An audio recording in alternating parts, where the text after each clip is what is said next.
I feel like a lot of people really don't think about defense that much in fighting games. Developing offense and offensive strategies is very easy in the sense that you can develop and create offense or pressure or any of that, and you don't really have to think about your opponent that much. Like, can they interrupt it? What is their escape options? Do they have a DP or not? Those are really all you have to think about. Defense is so much harder because defense doesn't always have an obvious correct answer. And even if two characters pressure in similar ways, the right defensive choices against them might be completely different, or depending on what the character's options are, the RPS might favor challenging or jumping or blocking or eating the throw or teching the throw or whatever, right? It depends on the character. And then, this defensive option is really strong against this character, except when they do this. So it's weighted to be good here or bad there or this there. And all of those things take time and effort and individual studying of each situation to understand. Some games have defensive mechanics that you just use, and you may use them incorrectly,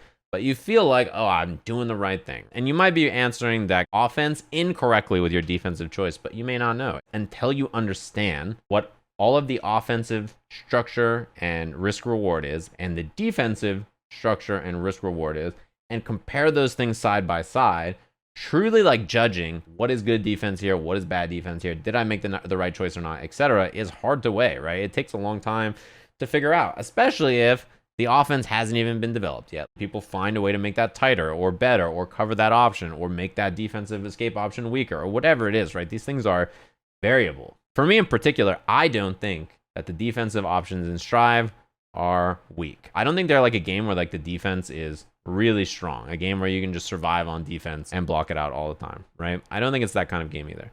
But I think the defensive options are pretty useful, like the IB stuff. If you made IB different, you really have to consider what you do. Because I saw someone say, I wish IB would change the frame data. IB currently doesn't need to change the frame data because most of the frame data in the game is very negative. Most pressure tools are minus. And there are lots of things that are unsafe, but with lots of pushback. IB exists to make those things more punishable.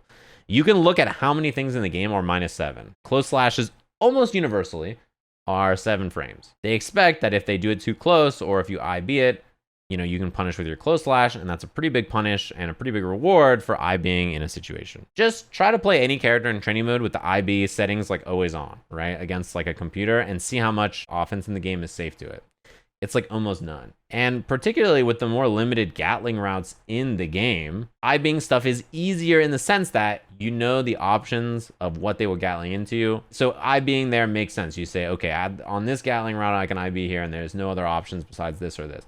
The hard part is the timing and the fact that there is such a variable amount of time to cancel into each thing. When you do a button in this game and you're going to Gatling into another normal, you have like a wide window. And if they start trying to delay their Gatlings, then it might leave a big enough gap that you can backdash or start to challenge or start to DP or super or whatever else you want to do in that situation. Jump, maybe even, right? And it's the same thing with FD. FD creates space. It makes you more negative, but the space gained usually makes it more rewarding because you want to use FD when it's going to force your opponent out of your range or push them to a range where you can now punish even though they have space. You do not want people to have easy IBs with the frame data in this game. Like if you were an Eno player, imagine if IBs were really easy, her pressure would be so bad because you could just IB and then hit a button late and either you IB and full punish her slash stroke every time, or you interrupt her H stroke. You crouch IB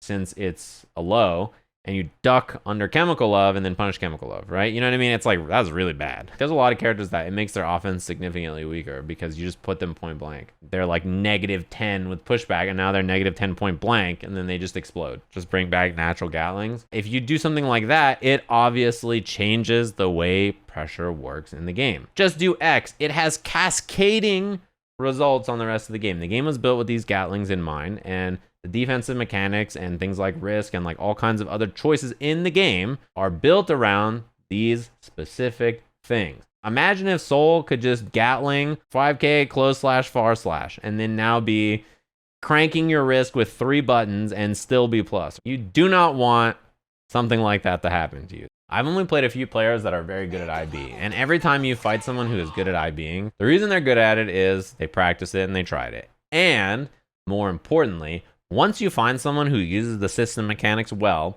your entire offense has to change. When I play Soul in the corner and I do far slash and I try to walk back to bait throw or let them challenge and then whiff punish, and all of a sudden I get IB back down into the corner and I lose 80% to Gold Lewis.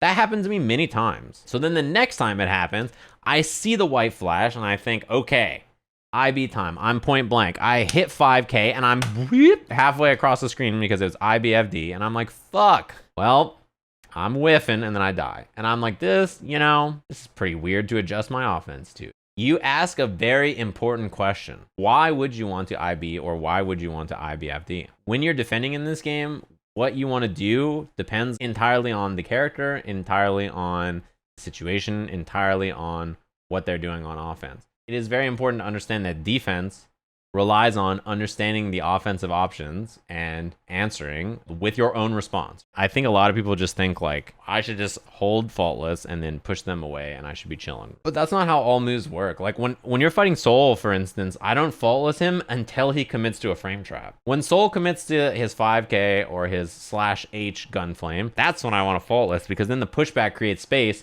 And on the space created, I can jump and escape and punish the gun flame or challenge him in the air or run up or do whatever. That's what I want.